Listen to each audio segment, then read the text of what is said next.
What's up, YouTube? I just want to do a quick video where I'm talking about my opinion on all of these Pokemon card thefts. A ton of them have happened locally to where I live, and then obviously I've seen on YouTube there's been a bunch of big break-ins. Recently there was the big one in UK. I think it's like Pokédean or something, and the same thing happened to Randolph Pokemon. These are like targeted attacks. I do want to preface this video with, I think that it's terrible to steal, and I feel bad for anybody who's had stuff get stolen from them.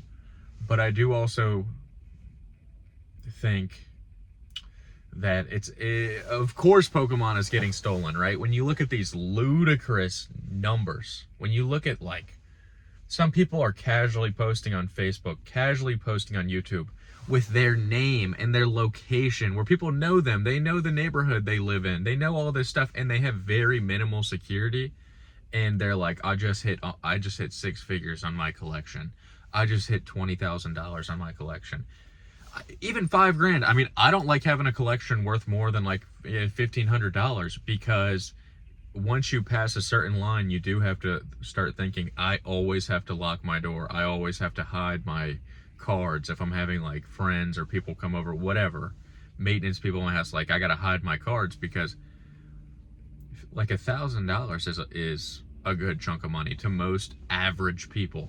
So going on social media and blasting out that you have $50,000 worth of cards, $100,000 worth of cards, of course somebody is going to target you, man. There's a lot of people out here where they have kids, they have mouths to feed, or they themselves are on like the verge of being homeless. They work some retail job, they can barely pay rent because everything is insanely expensive nowadays. And we've got people on here bragging about like the value of their cards. Of course somebody who is desperate is going to target you and try to take your stuff, or somebody who's a scumbag thief is going to target you.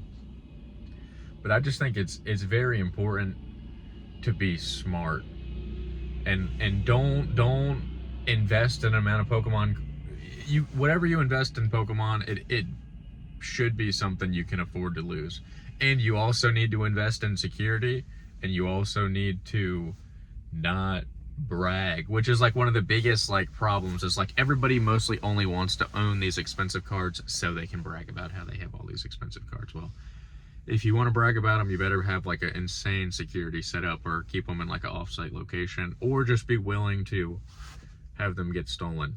Like I said, unacceptable behavior to steal, but when we're talking 10 grand, 20 grand, 50 grand, 100 grand, of course stuff like this is happening. It's sad, but it's a reality of money in the world. That's all. Peace.